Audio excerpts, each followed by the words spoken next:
UFC 회장 데이나 화이트는 파이트 오브 더 나이트 보너스는 알론조 매니필드, 줄리어스 워커가 받았고 퍼포먼스 오브 더 나이트 상은 장 실바, 리키 사이몬이 받았으며 이들에게 각각 $50,000씩 지급되었습니다.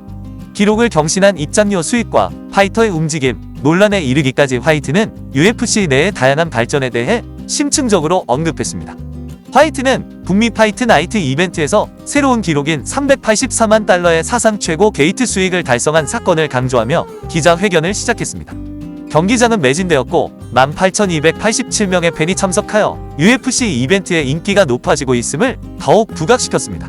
그는 시애틀의 관중이 보여준 열정을 칭찬하며 저녁 내내 높은 에너지를 인정했습니다. 저는 하루 종일 이 도시에 대해 이야기했습니다. 시애틀은 정말 멋진 도시이고 여기의 관중은 믿을 수 없을 정도였습니다. 화이트는 자신의 긍정적인 경험을 설명하며 말했습니다. 그는 팬들의 참여에 만족감을 표하며 포틀랜드와 밴쿠버를 포함한 태평양 북서부로의 미래 복귀를 암시했습니다. 기자회견은 곧 논란이 있는 메인 이벤트로 전환되었는데 헨리 세우도의 눈 부상으로 인해 경기가 중단되었습니다. 화이트는 세우도가 계속할 수 없을 것이라는 사실을 일찍 알았는지 질문을 받았습니다. 그는 상황이 심각해 보였지만 세우도가 진정으로 계속하려고 했는지에 대한 명확한 정보를 제공할 수 없다고 인정했습니다. 그가 어떤 생각을 했는지는 모르겠지만 그건 그만이 대답할 수 있는 문제입니다. 화이트가 설명했습니다. 경기가 갑작스럽게 끝났음에도 불구하고 화이트는 중단 전에 액션이 치열했다고 인정하며 두 선수 모두 각자의 순간이 있었다고 언급했습니다. 화이트는 또한 수년간 MMA를 괴롭혀온 눈 찌르기 문제에 대해 언급했습니다. 의도적인 눈 찌르기에 대해 포인트를 받아야 하는지 질문을 받았을 때 화이트는 불확실함을 보였지만 눈 찌르기가 스포츠의 본질에서 흔히 발생하는 일임을 옹호했습니다. 눈 찌르기는 결코 좋은 일이 아니지만 그 후에도 경기는 계속됩니다. 눈 찌르기로 인해 실제로 중단되는 경기는 많지 않습니다. 라고 그는 말했습니다.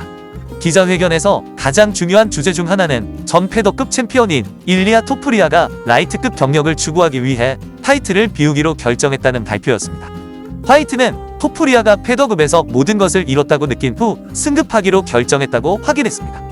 그는 또한 토프리아가 해당 부문의 다른 파이터들에게 기회를 주고 싶지 않다는 의사를 존중한다고 덧붙였습니다. 일리아는 패더급에서 할 수 있는 모든 것을 잃었고 이제 승급할 때가 되었다고 말했습니다. 라고 화이트는 설명했습니다. 그는 디비전을 유지하기보다는 타이틀을 비우기로 선택한 파이터에 대한 존경심을 강조했습니다. 화이트는 또한 미래의 더블 챔피언을 막는다는 생각에 대해 언급하며 구체적인 규칙은 없지만 개인적으로 승급하는 경우 타이틀 하나를 비우는 파이터를 존중한다고 밝혔습니다.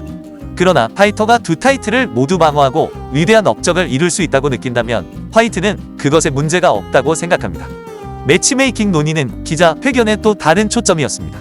화이트는 벤텀급 챔피언 메랍 드발리시빌리와 최고 경쟁자 션 오말리 간의 싸움 가능성에 대한 질문을 받았습니다.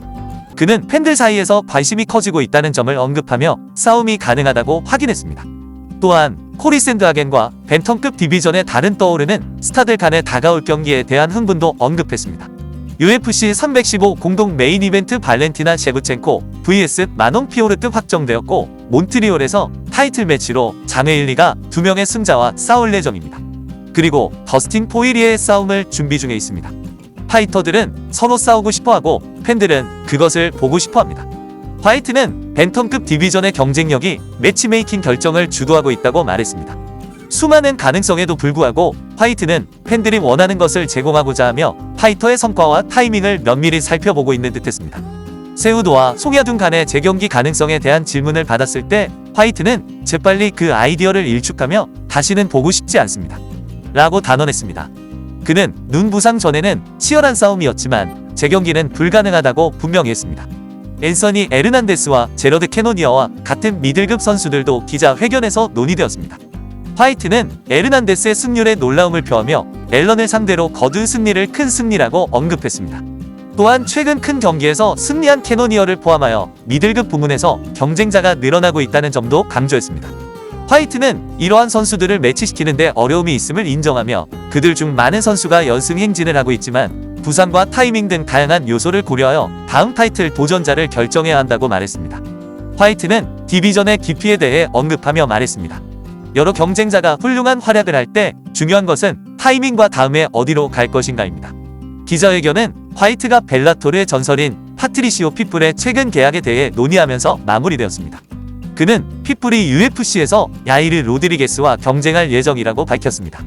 화이트는 핏불의 계약이 전화 통화를 통해 확정되었으며 핏불이 이제 세계 최고의 선수들과 경쟁할 수 있는 엄청난 기회를 얻었다고 인정했습니다. 그에게는 엄청난 기회입니다. 라고 화이트가 말했습니다. 야이르를 이기는 것은 그에게 큰 의미가 있을 것입니다. 우리는 그에게 기회를 줄 수 있어서 기쁩니다. 데이나 화이트의 경기 후 기자회견은 중요한 발표, 선수 결정에 대한 통찰력, UFC 매치메이킹의 미래에 대한 미리 보기로 가득했습니다. 화이트는 벤텀급과 미들급 디비전의 방향, 토프리아의 패더급 타이틀 반납과 같은 선수 결정의 중요성, 그리고 눈찌르기와 기타 경기 중 논란에 대한 자신의 생각을 명확히 설명했습니다. 언제나 그렇듯이 화이트의 투명성과 직접적인 접근 방식은 UFC의 내부 작동에 대한 귀중한 관점을 제공했습니다.